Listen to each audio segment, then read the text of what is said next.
Chay, at noon tomorrow, we will have a new president. Yeah. And he says he should be judged not by his forebears, but by his actions.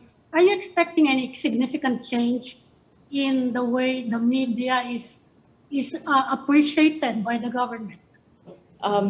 Good question, Ami. Kasi ano nga parang we're always hopeful, di ba? For every new administration, we always have good faith. Kasi first, ano siya he was the president from Mindanao, and parang underrepresented ang Mindanao.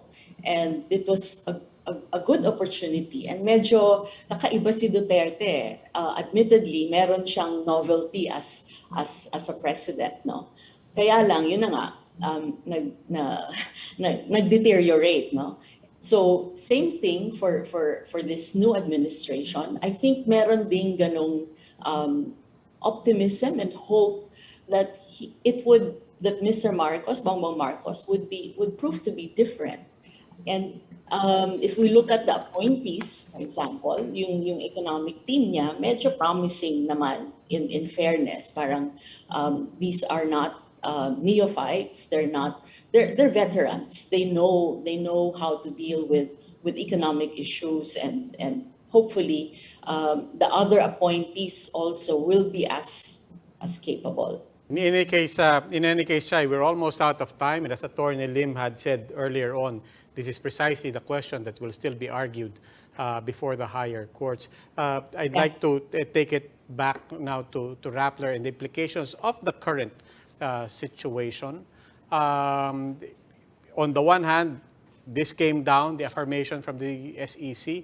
On the other hand, as Maria herself has said, and as you are saying, this is business as usual for Rappler. But in practical terms, this current, the status quo, however it is defined by the SEC, what does it ultimately mean for you? Business as usual, I think, means we will still be seeing reports from Rappler. But what are the implications, for example, on the ground for your reporters on the beats? We know they had banned Pia Ranada, for example, from Malacanang, but armed further with this latest affirmation from the SEC, what might that mean for your reporters and your coverage, notwithstanding this brave assertion that it is business as usual? Actually, what will happen on the ground will reflect on the new administration. Because you have to remember that what happened here is a result of the Duterte administration. This is the result of the move of the Solicitor General, who is now the COA chairman. Anyway, yun. So parang as I said kanina, parang we're still hopeful. We want to give the new administration parang some space, no? Parang wala namang prejudgment, wala namang stereotyping here. So Duterte, what he did was to ban our palace reporter, but in this case, there will be reporters who will be deployed tomorrow, and how they will be treated will show. Kasi ang hirap basahin sa totoo lang. Hirap basahin ng bagong administrasyon. Kasi there's not enough to go by. But if it would be very, very telling on whether the reporters will be given access, whether they will be spoken to, whether they will be granted interviews. Yeah, but to that point, Chay, it's great that you're giving this some good faith, especially from day one.